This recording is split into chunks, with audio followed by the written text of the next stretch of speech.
Il-Pulizija li tinvestiga l-iskandlu ta' Għawdex qed tfittex evidenza li turi li l-eks Ministru Nazzjonalista Giovanna De Bono kienet taf li żewġha kienet jagħmel xogħol fil-privat imħallas minn fondi pubbliċi għal kostitwenti tagħha. Żvelat dan il-Gazzetta Malta Today il-ħadd filgħodu l-istess gazzetta li fit-8 ta' Marzu kixfet dan l-iskandlu.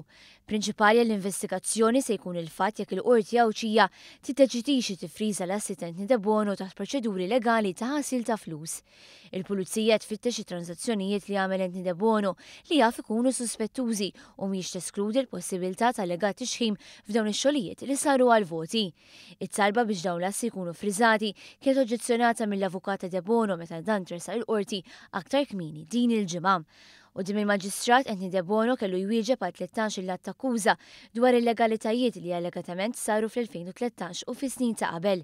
Fost akkużi hemm dawk ta' frodi, miżappropriazzjoni għad-dannu tal-Gvern ta' Malta u diversi kuntratturi.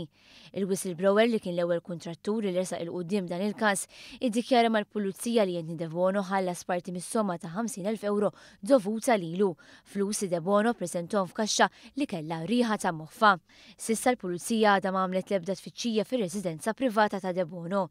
Giovanna De Bono li rriżenjat mill-Partit Nazzjonalista iżda mhux mill-Parlament għadha ma ġietx investigata mill-Pulizija.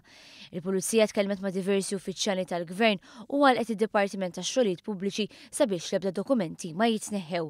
3 kontratturi Awċin oħra resqu l-qudiem u qalu li taħt l-amministrazzjoni preċedenti huma ntalbu jagħmlu xogħlijiet fil-privat mill-Ministeru għal Għawdex. Rivelazzjonijiet li huma l-ewwel forma ta' evidenza dwar influenza politika abbużiva fuq l-użu ta' fondi pubbliċi biex jinqdew il-kostitwenti.